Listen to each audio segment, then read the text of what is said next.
Originally formed in 2004 as a local grassroots task force, the New York State Special Education Task Force focuses on improving the educational outcomes of students with disabilities. The task force emphasizes training, issue identification and discussion, and networking.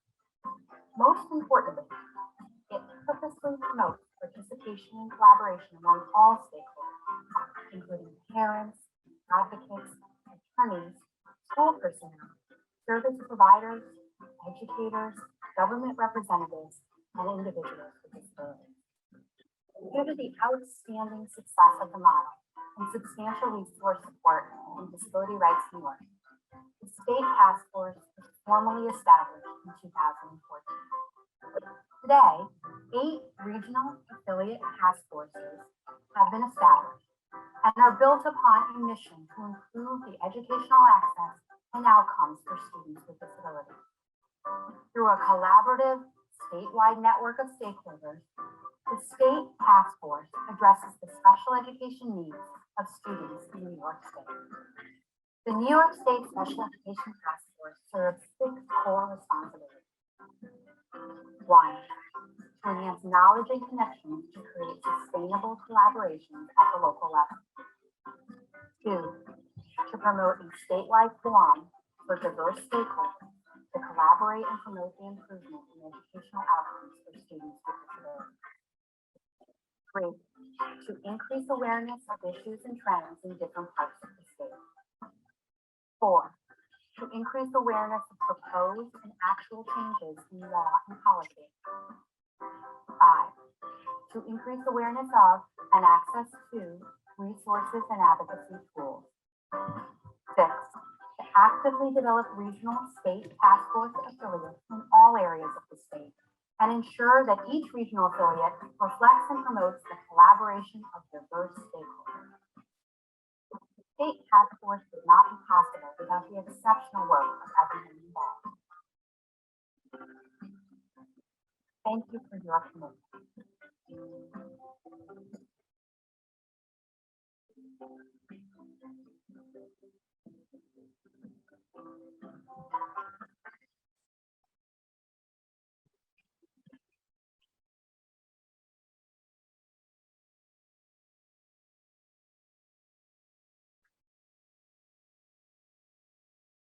Okay, thank you for listening to our little information about the Special Ed Task Force. I want to welcome you to our event tonight.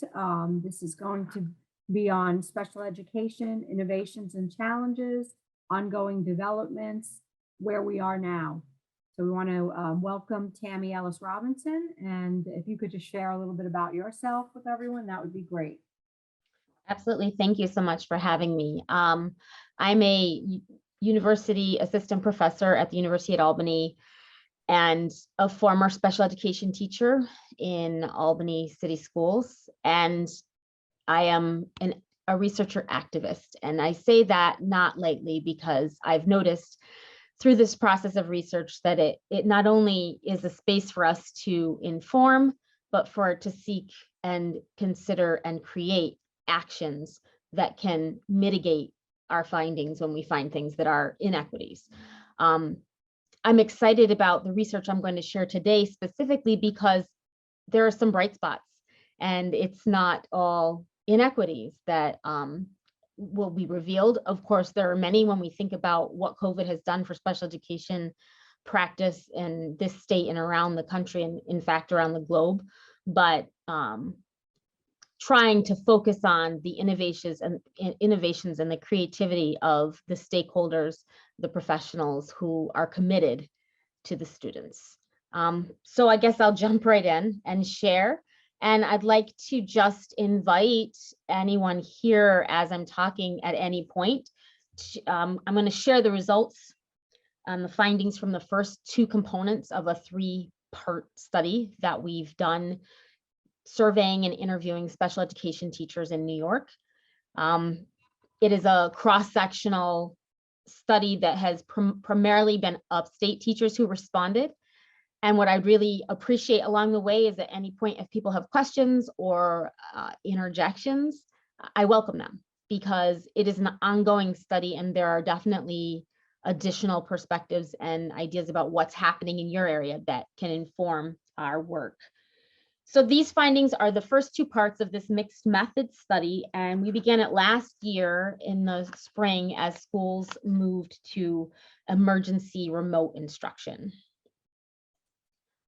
What we did was first survey and then interview special education teachers with the express thought to identify innovative ways that the teachers delivered services, what types of challenges they faced and how they responded to those challenges, and then the fidelity of implementation around those goals in the IEP once such major changes occurred in the way instruction was being delivered.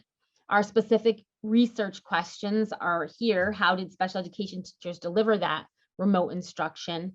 And then how they attended to the requirements of the IEP. And then finally, following up with these next parts, we asked again mid-year how services were being delivered.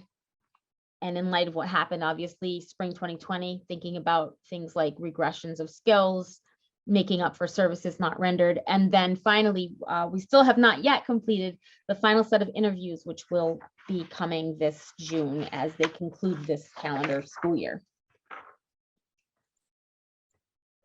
We expected, my colleagues and I, as we were looking and considering this particular study, there to be evidence of learning loss. It seemed, based on research of past times when there have been interruptions of education and meeting the mandates of IEPs and other aspects of the standards in education, as well as sort of what seems obvious when students are removed from the environment, that there would be some learning loss.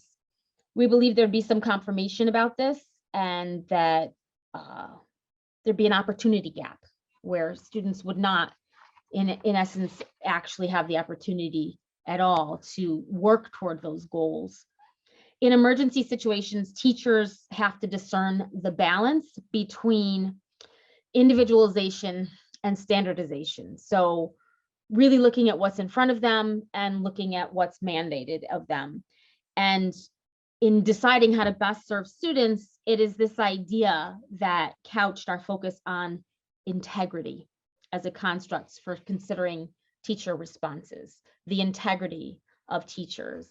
This particular construct is a theoretical way of looking at it, did frame our thinking and motivated some of our questions, but it was actually born from sort of an informal engagement and analysis of social media pages that formed, really right away in March when people first sent home. Some of those were Sped Ahead, teaching during the pandemic, the special education teachers pages. We looked at these pages where thousands of teachers were talking, and what was happening, there was concern and complaint about, all of a sudden the world upended and what's going to happen next. But what we saw that sort of informally led us to this construct of integrity was a whole lot of collaboration, innovation, and ingenuity. People were sharing tech tools, information about tech tools, recommendations, materials that they had created in Google. And this was true across many social media sites where teachers were talking. And so this led us to think about this construct. Mintrop and Zane came up with this way of looking at teacher integrity, and specifically special education teacher integrity, sort of based on the ways that they must engage and exhibit practice when dealing with that standardization of practice and individualization of the ideal of what the IEP is meant to stand for or provide to students. And they divided it up specifically into these 4 categories, thinking about the obligations of the office. This would be adhering to the IEP. This would be standards, educational learning standards that apply in hours of service, and then even contract requirements of the teacher, their own personal integrity. And this is where we look at things like values, what drove them into the field, why they want to teach at all, and then what their sense of right and wrong in this remote emergency situation was. the needs of the clients, and there we mean teachers, we mean students and their families. And then finally, prudence or common sense, which really was thinking about wherein, what makes the most sense for an individual doesn't necessarily align with what those obligations might be. So each of these were considered as we analyzed the information that we got from teachers in the surveys and interviews to sort of frame this look at, well, speaking about integrity and the integrity to provide service and education to young people who really needed more attention during this time because of social emotional difficulties, because of concerns for safety, and how that played out for the professionals that we interviewed.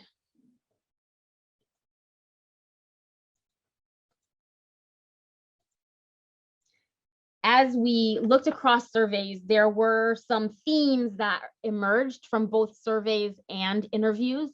And these were the themes that we found for both innovations, new ideas, ways of solving problems and meeting the needs of students and their families, as well as challenges.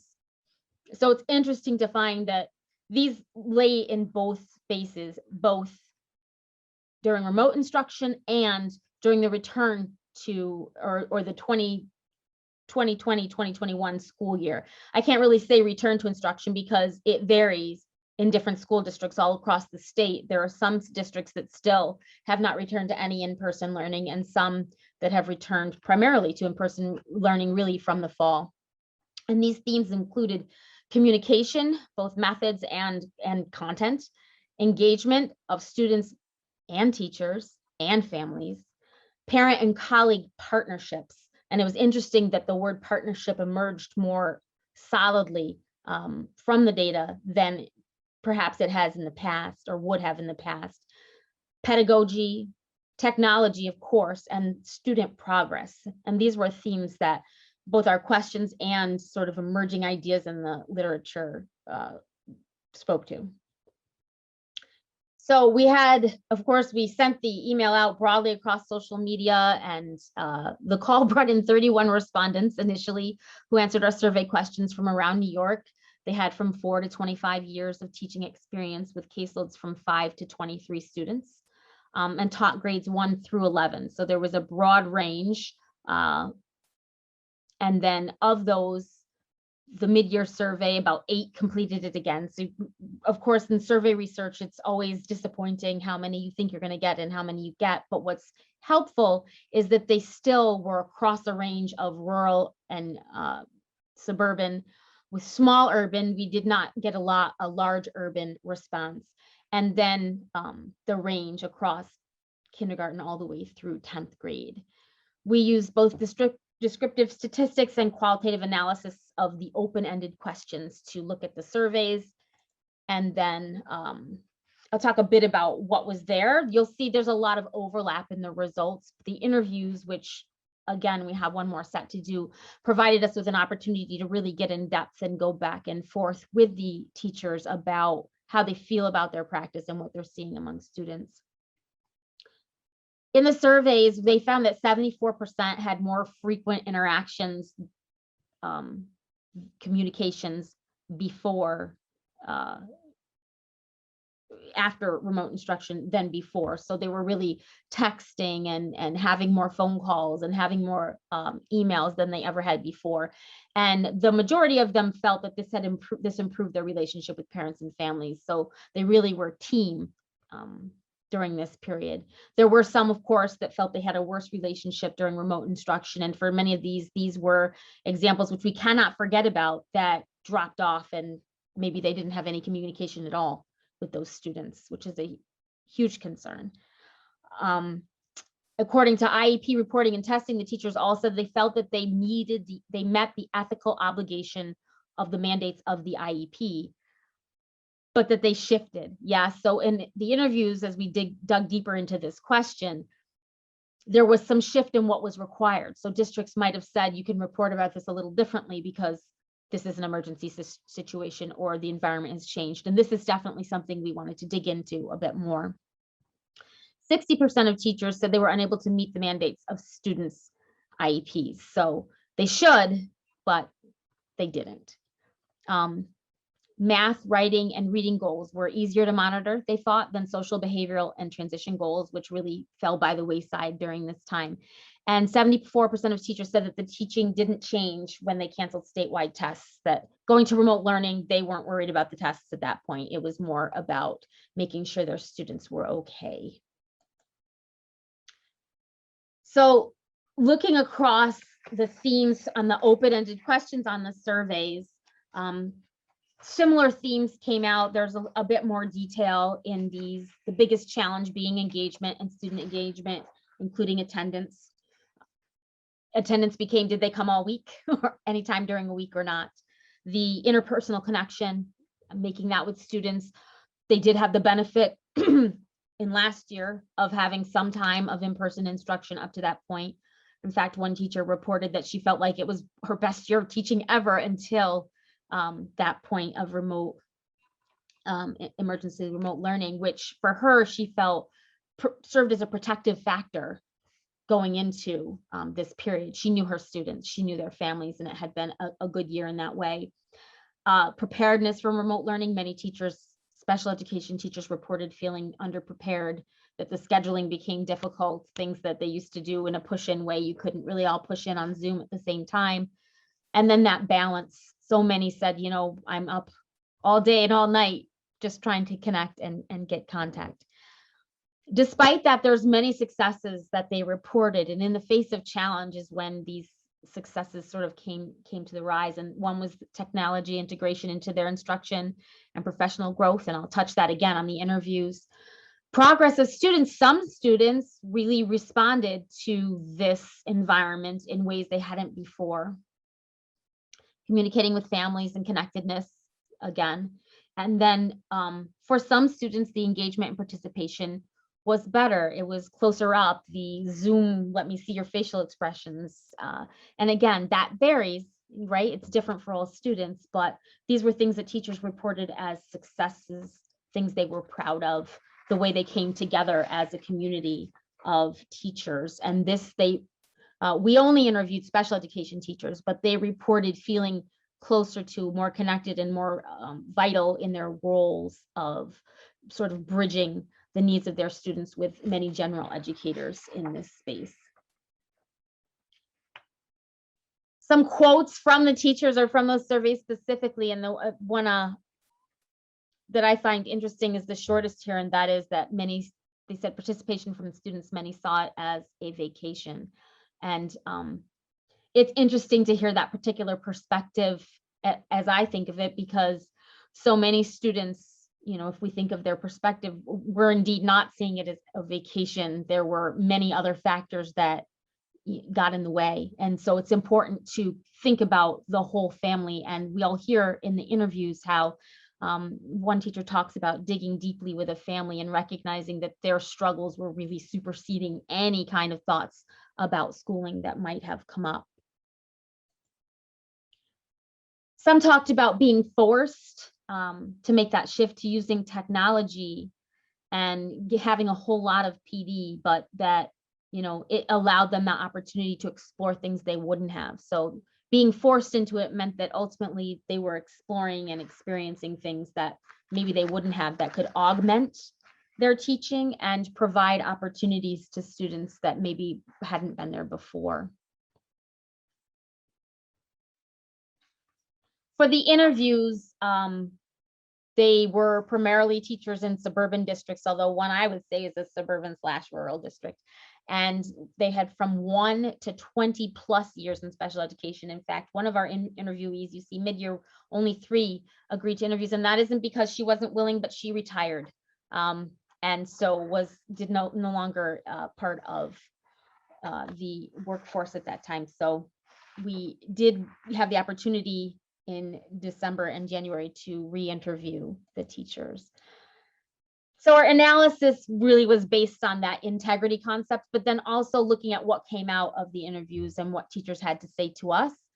And we did this just through a process of going through all of the transcripts of their interviews, and then when we re-interviewed, checking back with them about what they'd said to make sure we truly captured their ideas and their experiences.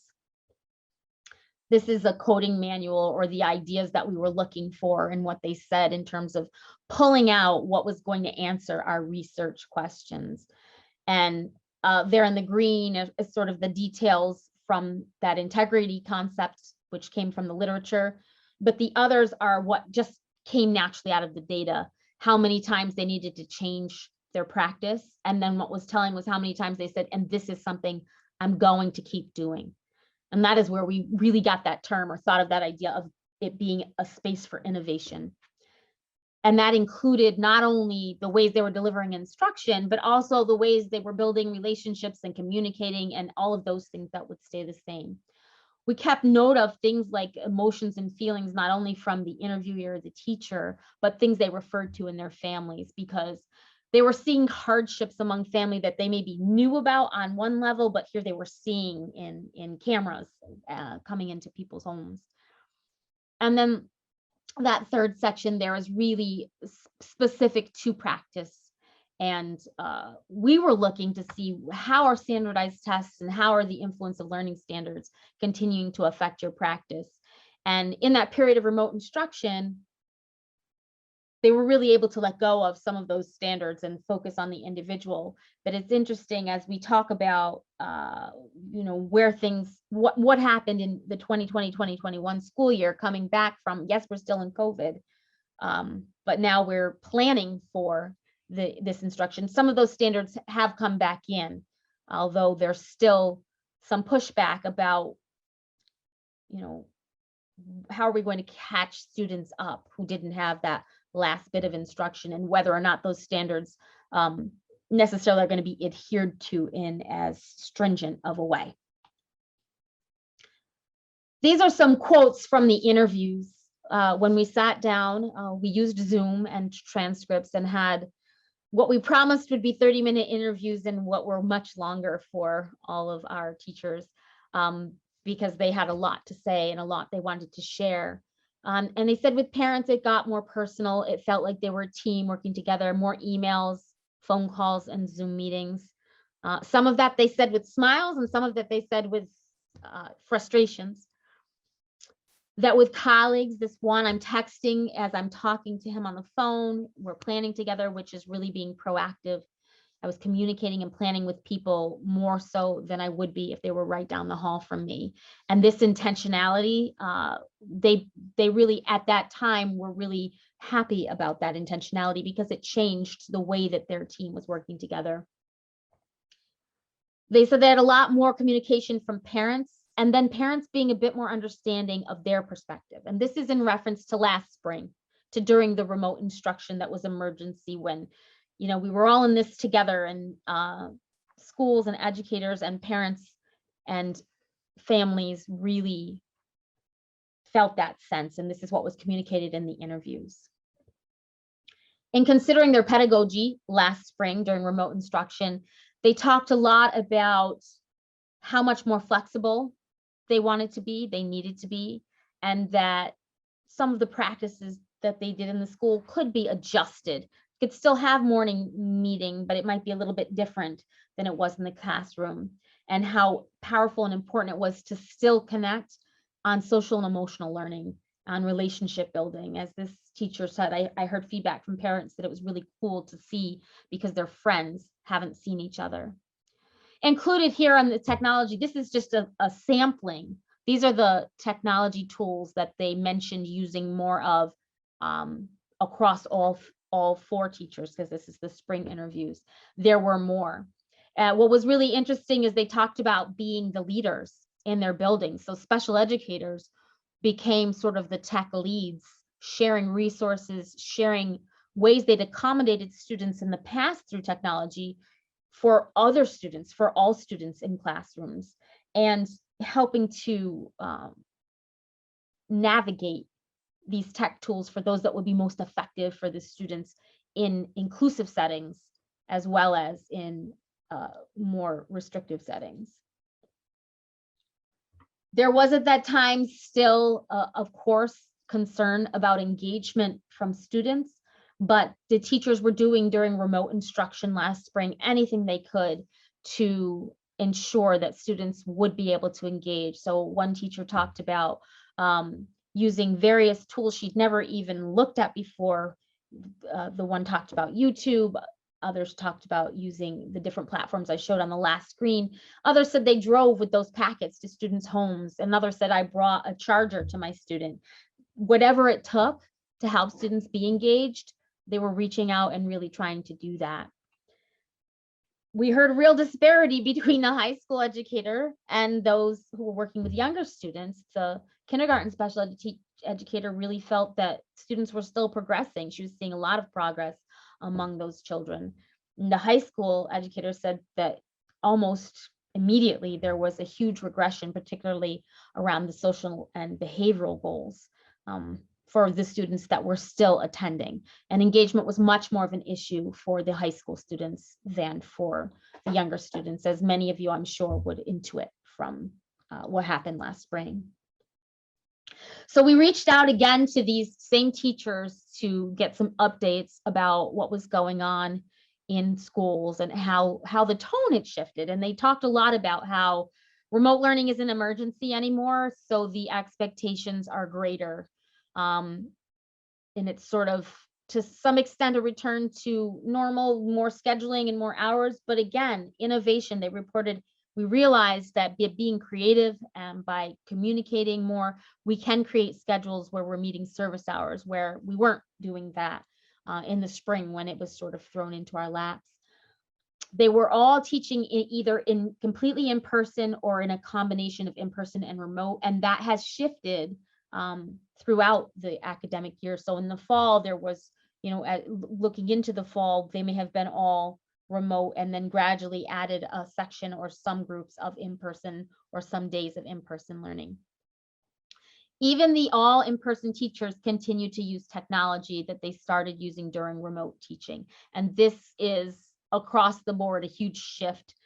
This doesn't mean that tech tools took over, though, because they talked about needing to choose among them. So yes, they shifted and used more tech tools than in the past, but they also let some of those that they were trained on that were new kind of drop off the wayside so that they could just become really good or really adapt at using particular tools, and recognizing that it's also something new for students and that students also needed to become adept and comfortable with these new tools. And so too many all at once was too many and probably not effective. They said the IEP goals are being addressed better now than during the initial remote instruction, even where service is still being delivered in a remote model, and that they felt they could meet the mandates of students' IEPs. Now, what's interesting is when we talked to them last spring, most of them had not yet written the IEPs for the next year, or they were in the process of writing them in March. They hadn't done it yet. And so some of those goals were written knowing or with the knowledge that, hey, we're coming out of this remote experience or this remote emergency experience where so many students were not engaged, did not receive their service. And so some of those IEPs probably, they said, were adjusted from what they might have been had the remote learning not happened. Some positive takeaways that they reported, and this is them sort of reflecting back on remote instruction, was that it was a crash course in technology, that they realized that not only were they flexible, that others could be flexible, that they could communicate with family members every day if they wanted to by being more creative in the ways, they talked about, well, I never used to give my cell phone number out and now everyone has it. And that valuing in-person instruction more now, recognizing that they need to make the most of their time and the most of what they can do. They can't waste any moments with students, sort of really appreciating that after that period. They said they're not as worried about students being unable to complete assignments because students have also become more tech savvy, although there can't be assumptions that they're going to always be able to master the tech tools that are new and different, and that they all or 3 of the 4 interviewed teachers really said that they prefer and feel that, the in-person learning was better quality learning. With the addition of these innovative technical tools and this additional opportunities for communication, which has improved their practice, they still feel that in-person learning is better for them, for balance, for delivery of service, and better for the students. I already talked a little bit about this communication tools and closer relationships with family, but what's interesting, one teacher shared this story, and this is that grace, flexibility, and responsiveness piece that, during remote instruction built this really strong relationship with the family. And this teacher happened to be a looper. So had the child in kindergarten and had the child again for first grade in a resource room and push-in model. And that in that process had built a really strong relationship with the parent and was texting updates on a regular basis. And then all of a sudden, he found his number was blocked by the parent. And recognizing that, okay, you still need to respect boundaries and things can still happen. And this particular teacher really said that, I was hurt. And I took it personally. And then I had to remind myself to step back, that I have a professional obligation here, but that is that parent's life. So just waited around. And the happy ending was the parent had a baby. And so we don't know for sure who even did the blocking, but 3 weeks later, he was able to connect with them again and the relationship resumed. But that it reminded him to, that those boundaries, they can still exist even within this new way of communicating.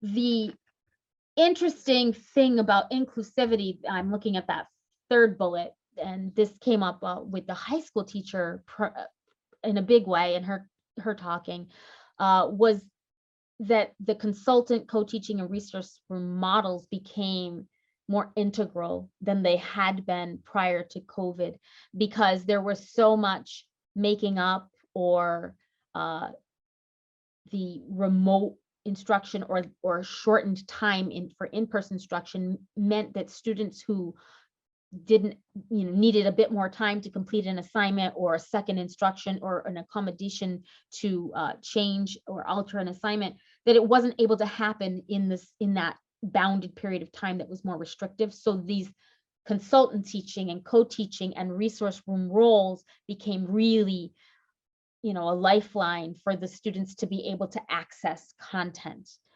And that was really about the rigidity of time in a virtual space for that teacher. They talked about leaning in more. This was a teacher, it's interesting, this teacher teaches 1st, 2nd, and 4th graders she started out completely virtual learning at the beginning of this year, talked a lot about creating her schedule, about all of her tech tools, and then at mid-year said, what I've learned the most after, my very intense schedule creation and having my plan and really being ready, was that I just need to lean in. I just need to listen to the students. And as responsive and as flexible as I want to be, I realized I was being responsive to the situation, but not always responsive to my students. And so I needed to learn to lean in. And I'll tell you, listening to that reminded me I'm like, I need to learn to lean in. You're absolutely right. Probably all of us do, especially when those stressors come up. Additional updates on the mid-year interviews showed a real difference between what's happening in the education of elementary students in special education and the high school students. The elementary educators said that there was a continuous adjustment of expectations with more sensitive growth measurement, and that everybody was adjusting to hybrid learning and mask breaks, and even having periods of quarantine, that people seem to be more flexible with one another and communicating and staying in sync. This is where they spoke of needing to be intentional and predictable with their changes to pedagogy and use of tech tools. that those tried and true methods of explicit instruction and systematic methods were still effective, and they needed to, their old pedagogy wasn't out the window, that it had a space here, and that it was very important to leave time for tech problems on both sides, for parents, for on all sides, parents and children, and for adults, and that really it was best for elementary students. So on the left here, it's all elementary student findings, to combine low tech and high tech tools. And a lot of these things, I think we'd think of as intuitive, right? That sometimes, yes, we use, the loom and the various tools, but then sometimes we tell kids to go run around the block and come back and tell us what they saw, because it had to be an opportunity to be a whole child, and not just the child in a little rectangle on a screen, or a child sitting, at the desk.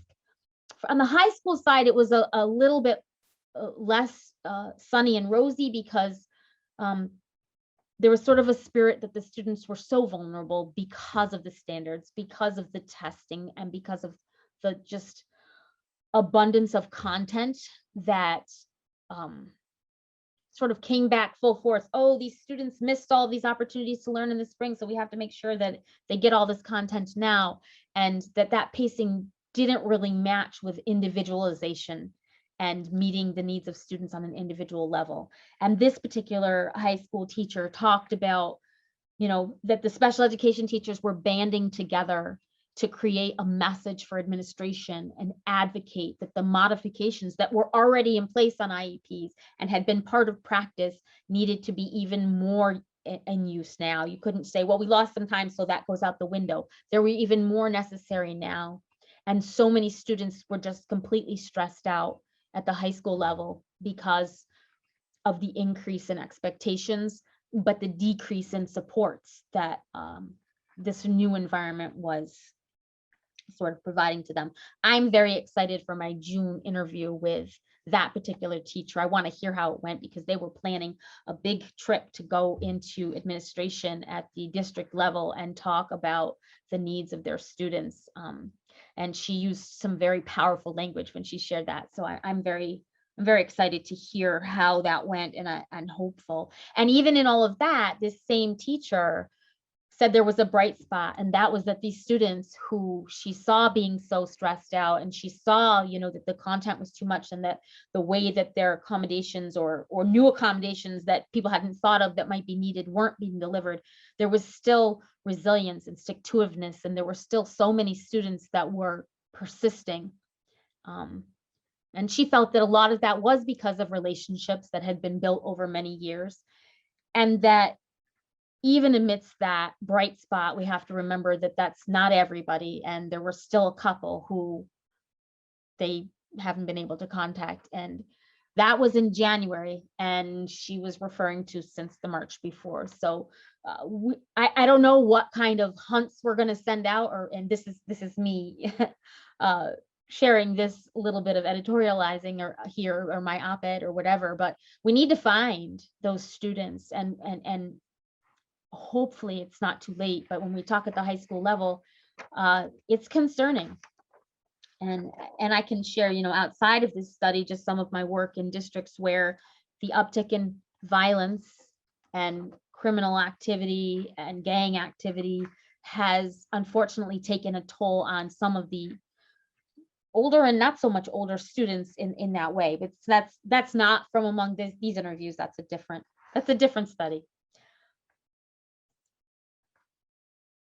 So in conclusion of this particular study, although we haven't concluded yet, and I'm very excited to check in with our teachers one last time in June, is that teachers were innovative, resilient, and open to trying new and challenging things. And I think that if we were to define, the role of all educators, but in particular special educators, that is what they've always been: innovative, resilient, and open to trying new and challenging things. And I think it's been very helpful. So a little bit, I prepare pre-service special education teachers here at UAlbany, and I've shared with them, as they've talked about going into student teaching and into internship in the schools, that like what we taught them last year doesn't exactly apply to what they're seeing in schools right now, where some of them are doing completely virtual periods of instruction or longer than that, and some of them are in the classroom, but everything is very much, in your little cup, in your little spot is where you stay. And I've shared with them some of the details of what these teachers had to say about these shifts and what we saw as an inspirational sort of mechanism, and see, this is what we're all doing, that it's an ongoing process, that this commitment is really all about not only the ethical obligation, but that commitment and that value to the idea of workforce passion, or what we call local radicalism, which radicalism is just means change, just means coming where you can because you have some power, some impact, and making those differences there. And we speak to that, and then I share this study with them this year. I've shared with them that, and this is what special educators are doing and what you will do as you enter the field. So on that note, I'd really like to, hear from this group, sort of, obviously, any questions that you might have about the study, about the findings that we had, but also what experiences you've had thinking specifically innovations and challenges, because we've been gathering sort of that feedback to inform the way that we frame this work.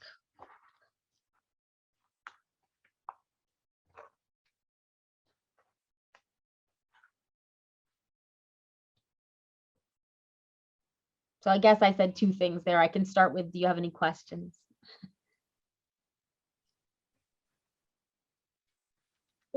This seems like such a fascinating study, and that what a learning tool, or many tools, to be thrown into this and have to become so creative and so inspiring. And teaching is hard anyway, and we all knew this was just going to be such a much more. I guess as I was listening to you, one of the things that we hear, teachers really are appreciating. I mean, parents are appreciating teachers in a whole new way. Yeah. And I think many teachers are parents as well.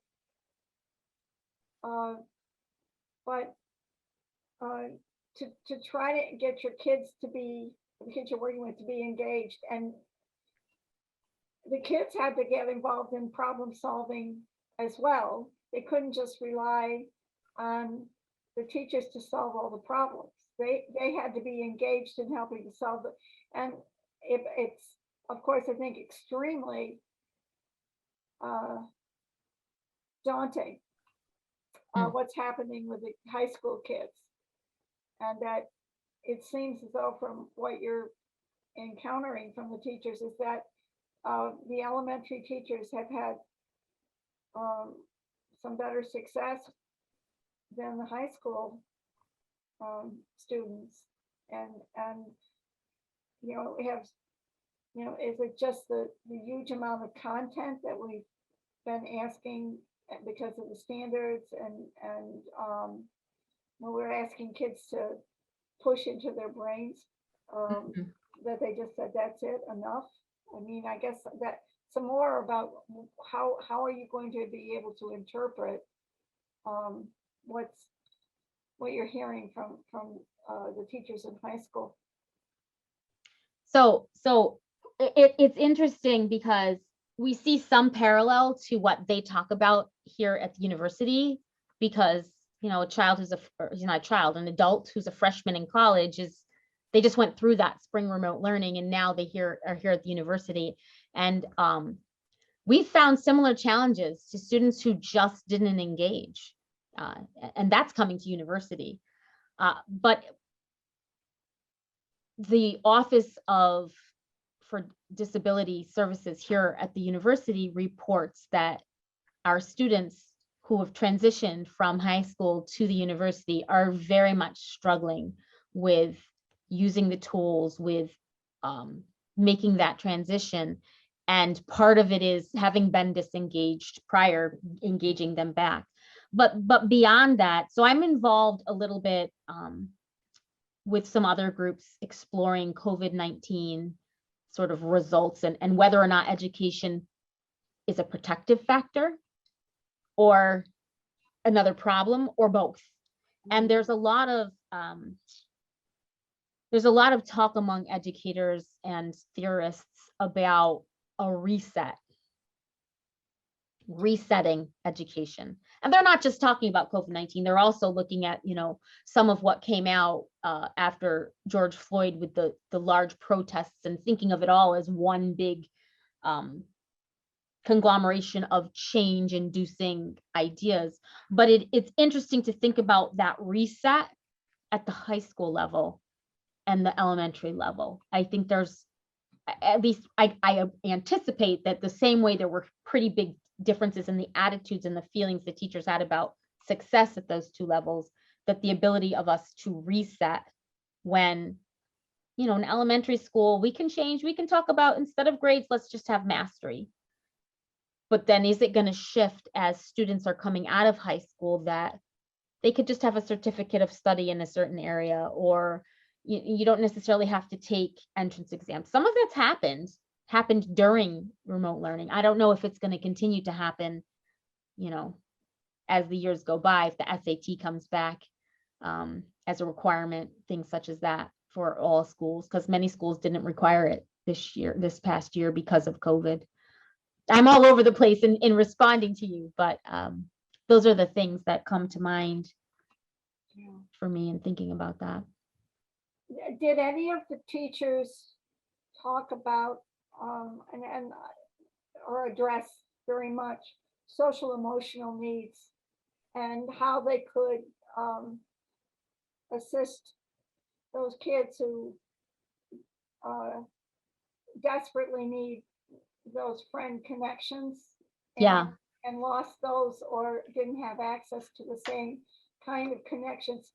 And sometimes, as you know, in a classroom setting, some kids will model other kids. And so their parents may see some problems that the teachers wouldn't have seen if the kids were in a classroom, because they've got another kid there that they're trying to do the same thing as that other kid.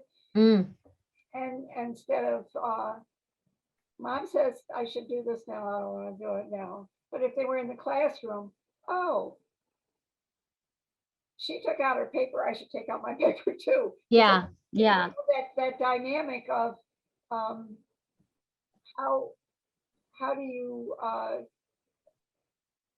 get a kid to be inspired and not drift off when they're not in an actual setting where they have another child they can model with, and that may also be their friend, and that encourages them to model. Did any of them? So a little bit. We had more of for the very younger kids, like first and second, talking specifically about students who just couldn't even engage with a screen. And so even when they tried to provide like a peer conversation, the screen wasn't a person. And this was, the particular example was a child with ASD who in the classroom had a behavioral plan, but was doing quite well, having interactions with other students. But at home, just the difference in what it felt like to talk on the screen wasn't working out in terms of, model. It wasn't really a model, it was an opportunity to build relationships with other children. Others talked about facilitating conversations among parents. This was one particularly checked in, I think, situation where the parents were trying to have a phone call, at another time aside from school with a classmate who they hadn't been friends with outside of school, but trying to extend that. But in terms of modeling, I saw some of that. So again, this is outside of these teachers. And I did some work in classrooms this year where 2 or 3 students were remote and the rest of the class was there, right? And even for those students, I'm not sure that that model translated, because the students who were home, who knows what they were looking at? They were sitting in front of the camera, but if they didn't engage or start writing, nobody could tell. So they could see their classmates, but they couldn't look at their paper like you're saying, or notice that, oh, well, what he wrote the word the, okay, I'll write that word. And so the model was limited. There were some teachers, so I talked in the beginning about how we were looking at the social media chatter among teachers before we jumped into this study. And there was probably 40% of the chatter, and these were thousands of teachers, was about, I need to find my kids, I need to connect with them, coming to their front lawn and talking to them through the glass door. Again, not with peers, it was their own relationship building back. And so that social emotional learning really was more about the adult to child connection then. In the interviews in the fall, they talked a lot about coming back and building opportunities for them to rebuild relationships in the classroom, students coming back from remote, being able to do that, but not as much with the still virtual opportunities. And it's interesting across New York, like New York City still aren't in person.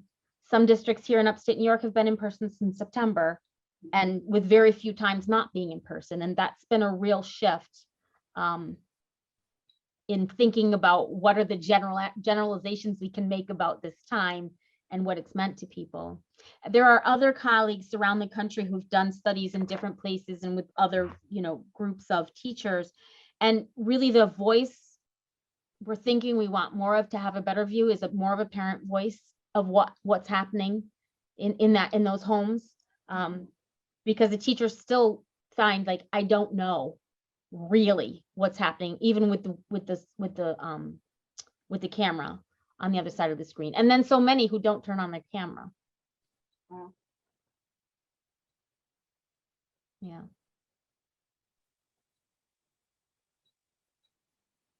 Tammy, I have a question about when you talked in the beginning about who participated.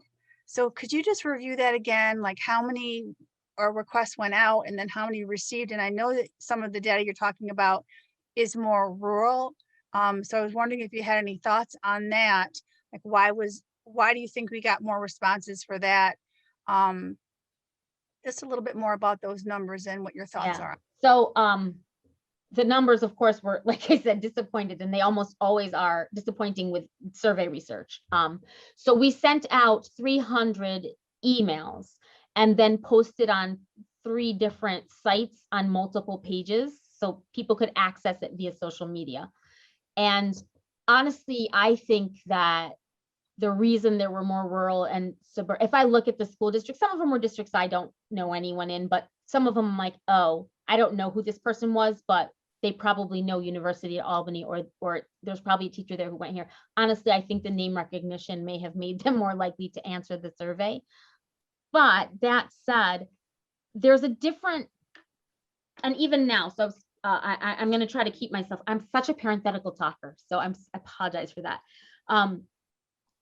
The tone of how urban centers where we have students with one device and Wi-Fi issues and more food insecurity being reported, I think there's much of that in the rural areas as well, less in the suburban areas being reported, right? The tone that I got from educators, urban educators who I've spoken to outside of this survey, is really that we are in survival mode.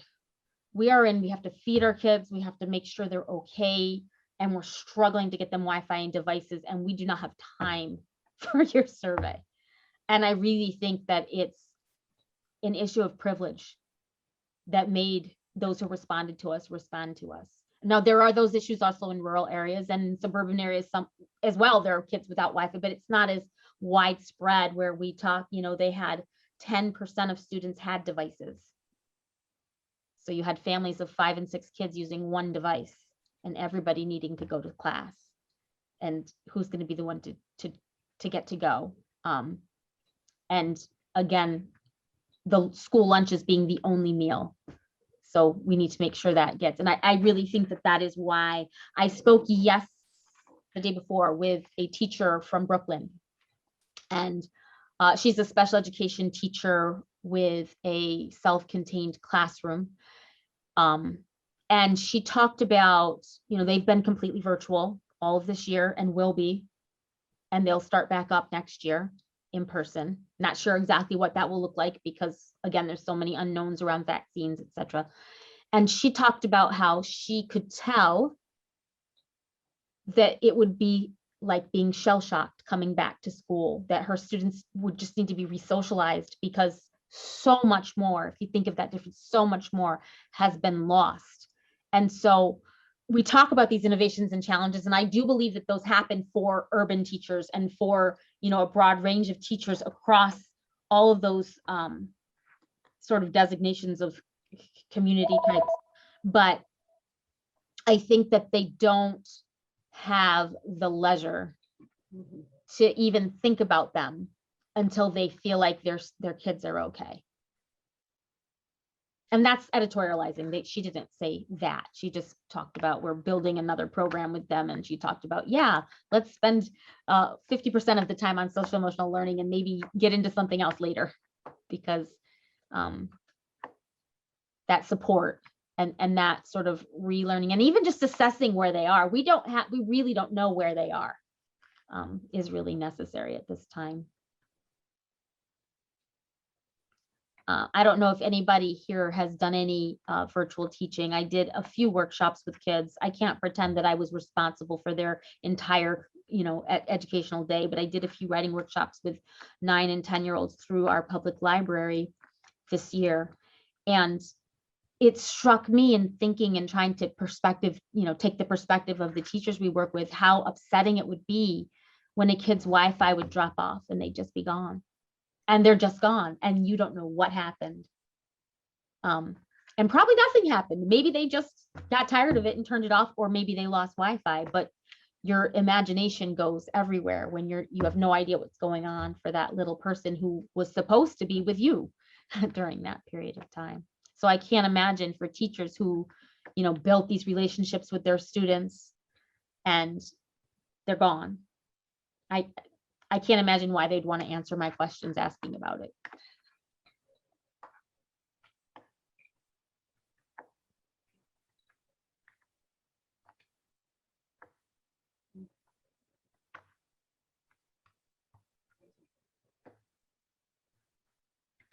Any other thoughts or questions?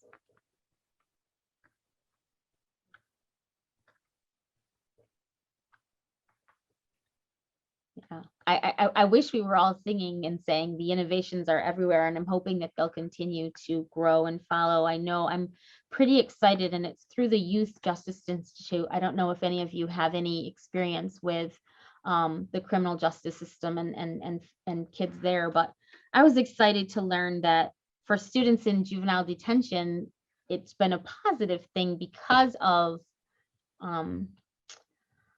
and this is true for some adults with disabilities who I've talked to, because of a need for no contact for visitation and with family, they're able to see family through Zoom and FaceTime calls, which hadn't been allowed before or had been very difficult to have happen before. And for kids who maybe their parents have transportation issues or even, don't have the money to make those visits or the time to make those visits, it made a whole lot of kids who hadn't actually been getting contact have contact.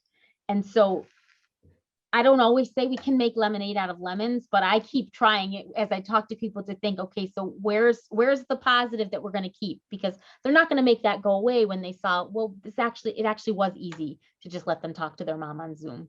So maybe we can just let that still happen to help students actually, because so many students in the youth justice system are students with disabilities who are there for a variety of reasons, and often because of lack of opportunity to do something else, or being in the wrong place at the wrong time, or honestly just racism interfering. Well, I've been working with a group for the last few years that addresses criminal justice work. And there were a lot of there are still a lot of challenges Absolutely. in getting kids under 18 out of the county jails. And there were 3 different lawsuits prior to that happening, Onondaga, Broome, and Cayuga,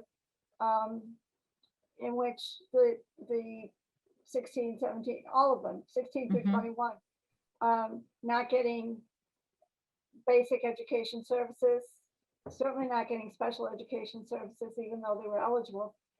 And in every one of those, they lost the lawsuits. And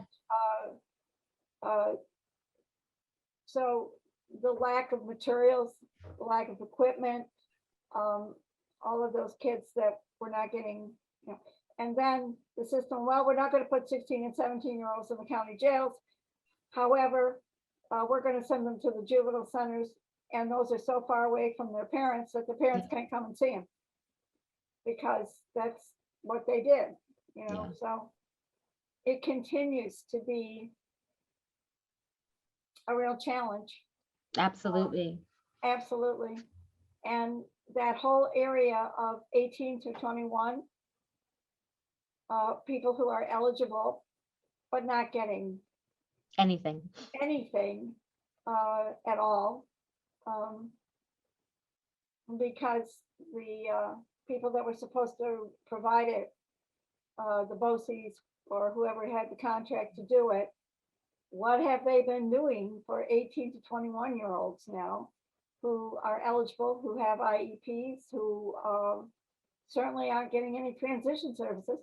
But Yeah. a lot of kids, other kids who are not getting transition services who are not in jail. So yeah, that older population is very, it's a real big unknown right now. Absolutely.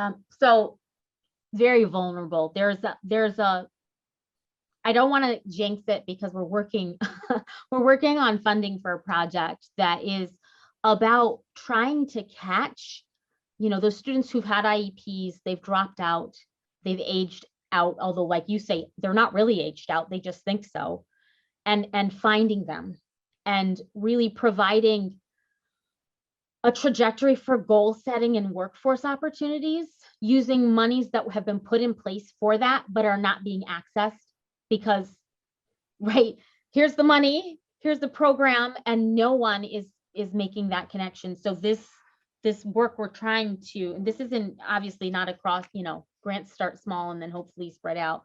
This is in peak scale, but the idea is to, through the resources of information that the school district still has about children in connection with collaborating with community agencies, to find students, to find young adults before, not after they're already in the justice system, but before, when we know, wait, this student dropped out, well, let's connect them here. And it's exactly what you're talking about, not happening, but that's exactly the work that particular project is hopefully going to begin to do. There's some work around that in Chicago that I've heard about. I don't know how much anyone here is mental. I should have done, I guess we're such a small group, I could have done introductions to find out who you are before I started talking.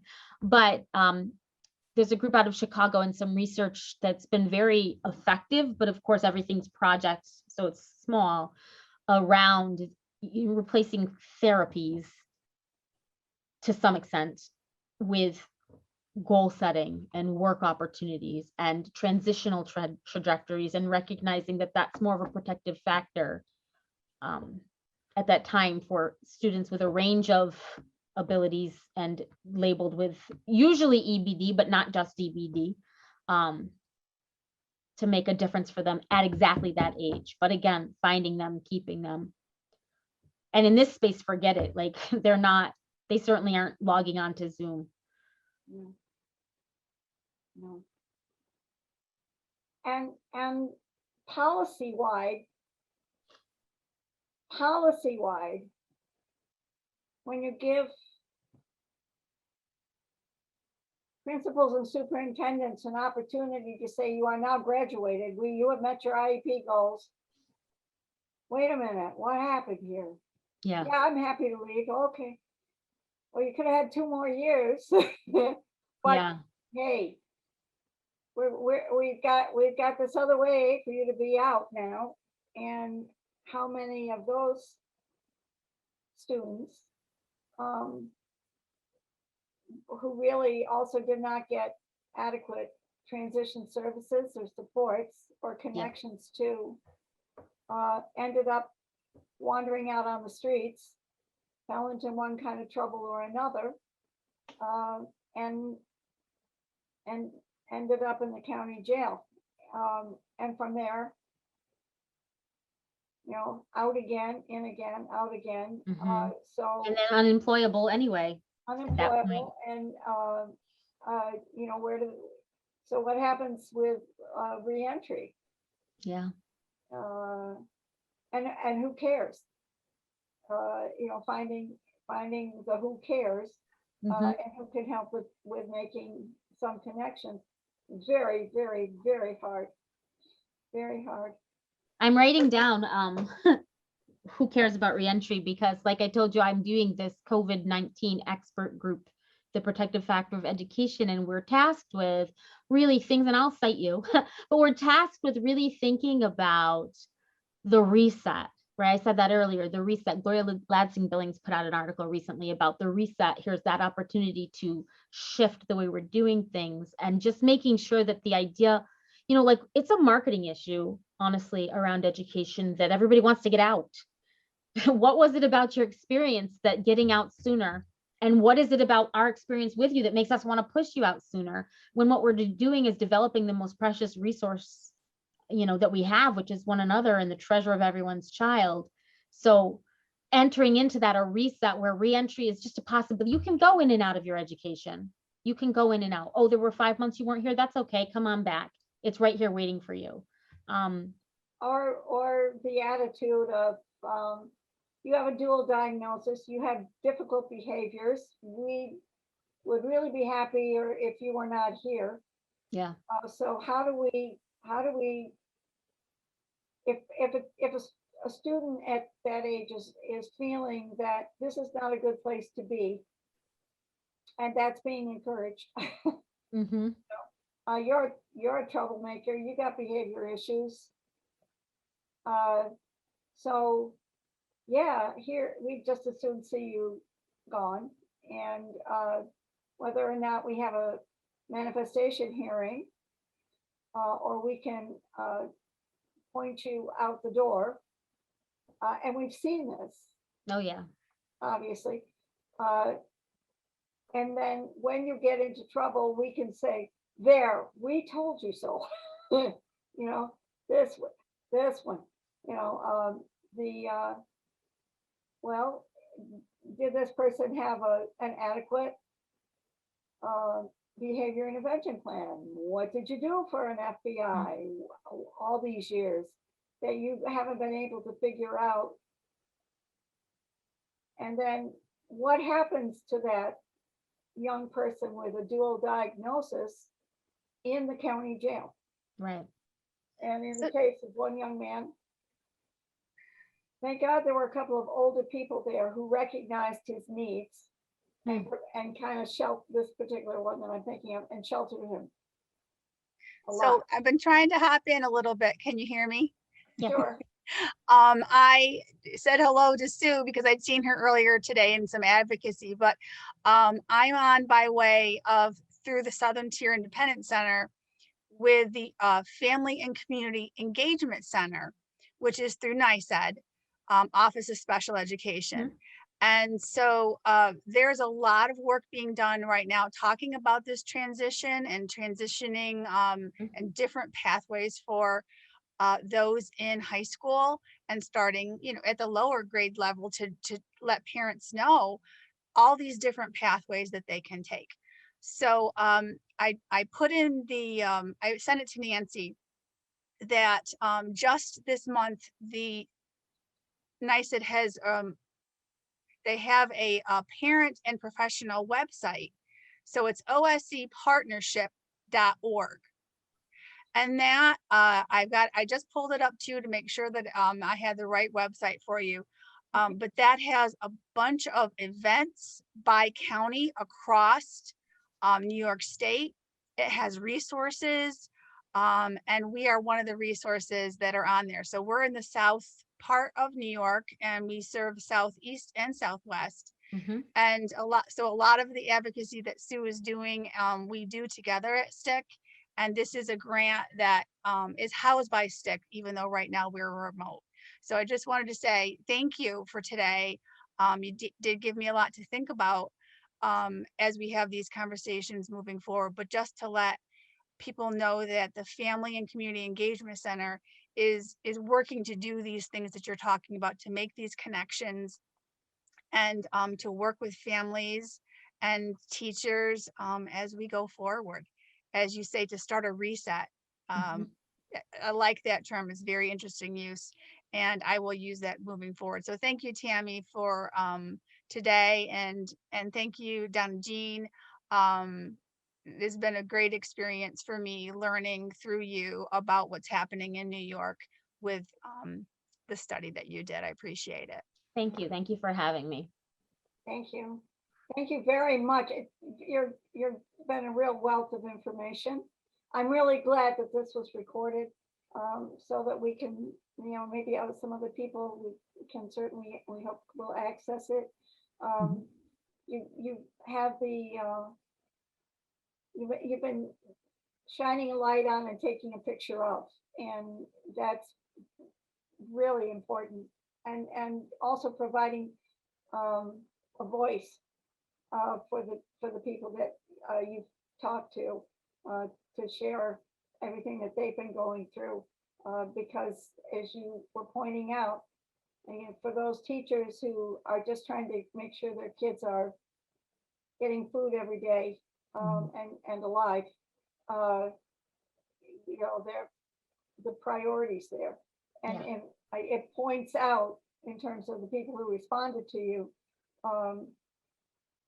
who has access and who can do some of these education things because they didn't have to worry about whether or not their kids had Wi-Fi. Right. Yeah, excellent. Thank you so much. Thank you. Yeah, thank you very much, Tammy. We really appreciate you being here today and really getting us thinking on this subject. It's been a pleasure. Thank you. Thank you. Well, all of you have a nice evening, and Tammy, I hope we get a chance to hear more about your work. Thank you. You Special bet. thanks to our captioner and to Donna Jean as well. We appreciate the ASL interpretation. Thank you. Thank you.